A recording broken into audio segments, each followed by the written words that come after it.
دہلی کا قلعہ 22 مارچ 1739 1739 میں ایرانی بادشاہ نادر شاہ نے ہندوستان پر حملہ کیا۔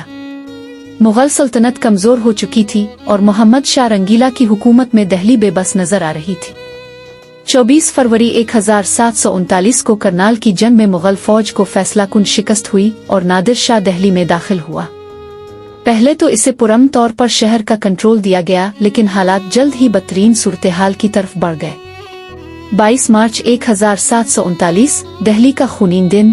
دہلی کے شہری نادر شاہ اور اس کی فوج کی لوٹ مار سے تنگ آ چکے تھے۔ لوگوں نے مزاحمت شروع کر دی اور کچھ ایرانی سپاہیوں کو ہلاک کر دیا۔ جب یہ خبر نادر شاہ تک پہنچی تو اس نے دہلی کے لوگوں کو سبق سکھانے کا فیصلہ کیا۔ صبح کے وقت نادر شاہ نے اپنے سپاہیوں کو حکم دیا کہ دہلی میں قلعہ کیا جائے۔ چاندنی چوک، دریا گنج، لال قلعہ کے آس پاس کے علاقے اور شہر کے دیگر حصوں میں خون کی ندیاں بہا دی گئیں۔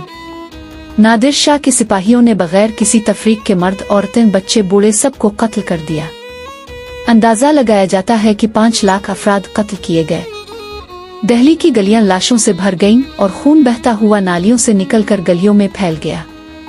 مسجدوں، مندروں اور گھروں میں پناہ لینے والے لوگ بھی بچ نہ سکے۔ خواتین کی بے حرمتی کی گئی اور بچوں کو تلواروں سے کاٹ دیا گیا۔ شہر کی بڑی بڑی عمارتیں اور محل بھی جلائے گئے۔ قلعہ کا اختتام۔ نادر شاہ ایک بلند مقام پر بیٹھ کر قلعہ کا نظارہ کر رہا تھا۔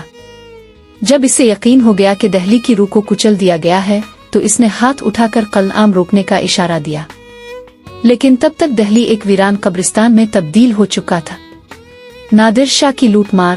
قلعہ کے بعد نادر شاہ نے دہلی کے خزانے کو لوٹنے کا حکم دیا۔ اس نے کوہ نور، ہیرا، تخت طاؤس، بے شمار سونا چاندی، قیمتی جواہرات اور دیگر نوادرات لوٹے اور انہیں ایران لے گیا۔ مغل سلطنت کی طاقت کو ناقابل تلافی نقصان پہنچا۔ دہلی کی معیشت، ثقافت اور معاشرتی ڈھانچہ تباہ ہو گیا۔ مغل سلطنت کی کمزوری واضح ہو گئی اور جلد ہی مرہٹے، سکھ اور انگریز قابض ہونے لگے۔ نادر شاہ کا قلعہ ہندوستان کی تاریخ کا ایک سیاہ باب ہے جس نے دہلی کی عظمت کو راکھ میں بدل دیا اور مغل سلطنت کے زوال کا آغاز کر دیا۔